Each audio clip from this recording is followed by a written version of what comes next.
And it is hard to believe that March is almost done. Yeah, that's right. April 1st, this Wednesday. No April Fool's joke. There will be turbulent weather. There will be snowfall. In fact, the next couple of days, there's snowfall in basically every province and territory of some kind in some location. So let's get into it. So for Monday, we have a system moving through the Atlantic up the St. Lawrence as well. Some snow, some rain up the St. Lawrence, the eastern townships in towards the Maritimes, and snow will eventually build towards Newfoundland. The Great Lakes is really the story about warmer air moving in with increasing clouds. Eventually, the system to the southwest will move in. That will trigger a warm up, rainfall, risk of thunderstorms, and further to the north, a wintry mix, snow, and freezing rain. I know. Snowfall builds through the prairies through the day on Monday. It exits gradually through Alberta and BC. You have a fair weather day with sunshine, all thanks to high pressure in place. Daytime highs will be just below normal and towards Vancouver. Through the prairies, we have below normal temperatures as well, -4 towards Regina. Snowfall to start the day.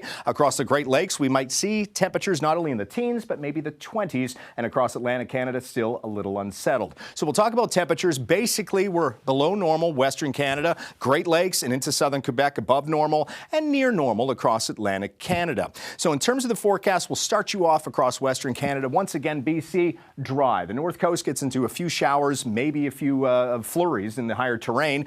Southern Alberta, with this trough of low pressure, we have that upsloping, so there will still be snow to start the day. It gradually eases. That wave of snow pushes through southern Saskatchewan, southern Manitoba through the afternoon and evening, and after it clears, the rest of the region, we basically clear out, including BC. North Coast, once again, still into some rain and some snowfall. That will eventually migrate southward. Mostly a story about increasing clouds for Tuesday. The rest of the prairies are dry through Wednesday morning, afternoon, and evening, so it looks like it will be fairly dry. But once again, we're talking about widespread snowfall. I'll get it out of the way so you can see it. It looks like 10+ centimeters across much of Saskatchewan, Manitoba to the south, and 15+ centimeters across the foothills. Most of the snow across BC through the interior is what has already fallen. Rainfall will be present as well by Wednesday across BC. Daytime highs will be just below normal. It looks like a sun-filled day, and once again, kind of turbulent and snowy depending on your location across the prairies. Now, in terms of eastern Canada, once again, it's a story about what